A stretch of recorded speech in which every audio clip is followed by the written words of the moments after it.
அதிகாலை தமிழர்களுக்கு வணக்கம். இப்போ நம்ம திரை விமர்சனத்தில் பார்க்க போகிற படம் இது திரை விமர்சனம் சொல்கிறத விட திரை அனுபவம்னு சொல்லலாம். ஏன்னா அந்த படத்தை பற்றி எல்லாரும் விமர்சனம் பண்ணிட்டாங்க. 2014ஆம் ஆண்டு நம்ம பேசக்கூடிய படம் வந்து இப்போ அஞ்சான் பற்றி பேச போகிறோம். என்னதான் தூக்கிருக்கீங்கன்னு தெரிஞ்சா அடுத்த நிமிஷம் அவன் இங்கே இருப்பான். அவனுக்கு எவ்வளவு எனர்ஜி இருக்கோ அந்த அளவுக்கு அம்பாட்டுக்கு மேலே ஏறி வந்துகிட்டே இருப்பான். அஞ்சான் படத்தை பற்றி பேசுறதுக்கு முன்னாடி ஒரு வார்த்தை தமிழில் உண்டு, யாருக்கும் நாம் அஞ்சோம் அப்படின்ற மாதிரி ஒரு வார்த்தை ஒன்று உண்டு. அது யாருக்கும் அஞ்சுங்க வார்த்தை சினிமாவில் யாருக்கெல்லாம் பொருந்தும்னா நடிகர் சூர்யாவுக்கும் இயக்குனர் லிங்குசாமிக்கும் பொருந்தும். ஏன்னா 2014 அந்த படம் வெளிவரும்போது சும்மா புரட்டி எடுத்து விரட்டி அடித்தாங்க படத்தை. அப்படி ஒரு ட்ரோல் செய்யப்பட்ட ஒரு படம். உதாரணத்துக்கு விகடனில் ஒரு காமெடி ஒன்று பார்த்தேன், வலைபாயுதே அப்படின்னு சொல்லி ஒரு சின்னதாக ஆடியன்ஸ்லாம் இருந்த வாசகர்லாம் எழுத வந்து எடுத்து போடுவாங்க. சாகணும்னா அதை நான் தான் முடிவு பண்ணோம், நீ சாகணும்னாலும் அதை நான் தான் முடிவு பண்ணோம்.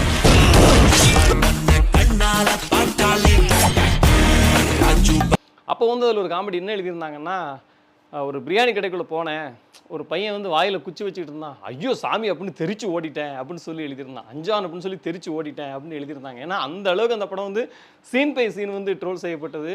அதுக்கு காரணம் வந்து லிங்குசாமி ஒரு வார்த்தை ஒன்று சொல்லியிருந்தார், என்னுடைய கற்றுக்கிட்ட மொத்த வித்தையை நான் இதில் இறக்கியிருக்கேன் அப்படின்னு சொன்னார்.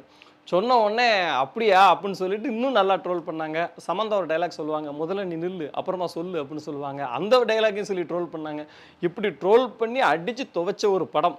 கவனிக்கணும், துப்பாக்கி கொண்டாடப்பட்ட ஒரு படம். அதை ரீரிலீஸ் பண்ணால் அதில் ஒரு லாஜிக் இருக்குது. ஆனால் அடித்து துவைச்சி எரிஞ்ச படத்தை ஒரு ரீரிலீஸ் பண்ணுறதா இருந்தால் அந்த இயக்குனரும் அந்த ஹீரோவும் எதற்கு அஞ்சாத மனம் படைத்தவராக இருந்தால் மட்டும்தான் அது சாத்தியம். அதனால தான் நான் முதல்ல சொன்னேன்.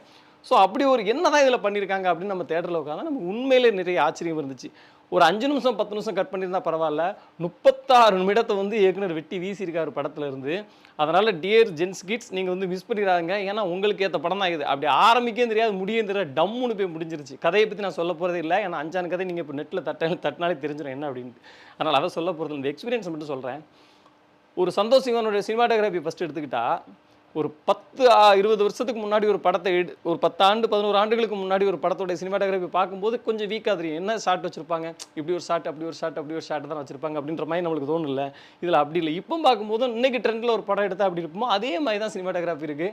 அடுத்து யுவன் சங்கர் ராஜாவோட மியூசிக் மனிதர் ரொம்ப மிஸ் பண்ணுறவர, இப்படி ஒரு மியூசிக் டைரக்டர் அப்படின்ட்டு ஒவ்வொரு சீனில் எனர்ஜி ஏற்றிக்கிட்டே இருக்காரு. அடுத்து சூர்யாவோட ஸ்க்ரீன் பர்சன்ஸ் எப்படின்னா, அந்த டைமில் வந்து இந்த படம் ஓடி இருந்தால் சூர்யா சூப்பர் ஸ்டார் அப்படிங்கிற டாக்லாம் அந்த டைமில் இருந்துச்சு. அந்த அளவுக்கு அவருடைய ஸ்க்ரீன் பர்சன்ஸ் சூப்பராக இருந்துச்சு.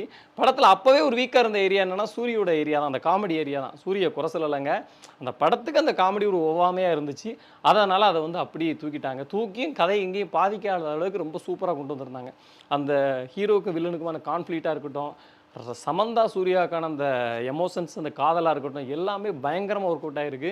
முக்கியமாக எந்த இடத்துலையும் படம் போர் அடிக்கவே இல்லை. நல்லா சவுண்ட் எஃபெக்ட் இருக்குது. தேட்டரில் போய் நீங்கள் பார்த்தீங்கன்னா நிச்சயமாக இந்த படம் உங்களுக்கு பிடிக்கும். நன்றி, வணக்கம்.